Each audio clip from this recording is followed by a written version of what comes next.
భగవద్గీత అధ్యాయం 2 శ్లోకం 53 శ్లోకం శృతి విప్రతిపన్నా తే యదా స్థాస్యతి నిశ్చల సమాధావచల బుద్ధి తదా యోగమవాప్స్యసి. శ్రోతలారా, ఈ శ్లోకంలో శ్రీకృష్ణుడు ధ్యానం ద్వారా ఏకాగ్రత సాధించే స్థితిని వివరిస్తున్నాడు. శృతి విప్రతిపన్నా తే అంటే నీవు ఇప్పటివరకు వినిన వివిధ మత గ్రంథాలు, ఉపదేశాలు, వాటిలో కలిగిన విపరీత అభిప్రాయాల వల్ల కలిగే భ్రమ. యదా స్థాస్యతి నిశ్చల, నీ బుద్ధి వాటిని దాటి స్థిరంగా నిలబడినప్పుడు. సమాధౌ అచల బుద్ధి, ధ్యానంలో నీ బుద్ధి అచలంగా, చలనం లేకుండా ఒకే చోట స్థిరపడినప్పుడు. తదా యోగం అవాప్స్యసి, అప్పుడే నీవు యోగాన్ని, స్వయాన్ని, పరమార్థాన్ని పొందుతావు. తాత్విక వ్యాఖ్యానం.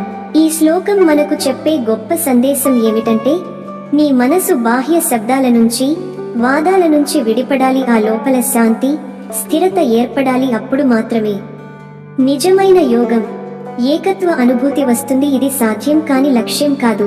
బుద్ధిని శాంతపరచడమే మొదటి అడుగు. ఉదాహరణ, కలకలలాడే నీటిలో మనకు మన పరాచికించుకునే ప్రతిబింబం కనిపించదు.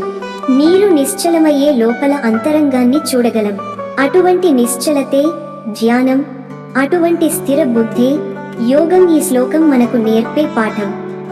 జ్ఞానపు సంక్లిష్టతలో చిక్కుకోకూడదు. మన బుద్ధి ఒకే తత్వంపై నిలవాలి. ధ్యానంలో స్థిరపడితే పరమార్థాన్ని అనుభవించగలుగుతాం. శబ్దాలందునిచి బయటపడిన మనసే యోగంలో శాంతిని పొందుతుంది.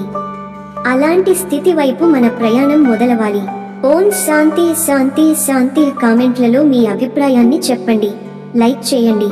ఈ తాత్విక సందేశాన్ని మీ మిత్రులతో షేర్ చేసుకోండి. తదుపరి శ్లోకానికి ఛానల్ సబ్స్క్రైబ్ చేయండి. ధన్యవాదములు. జై శ్రీకృష్ణ.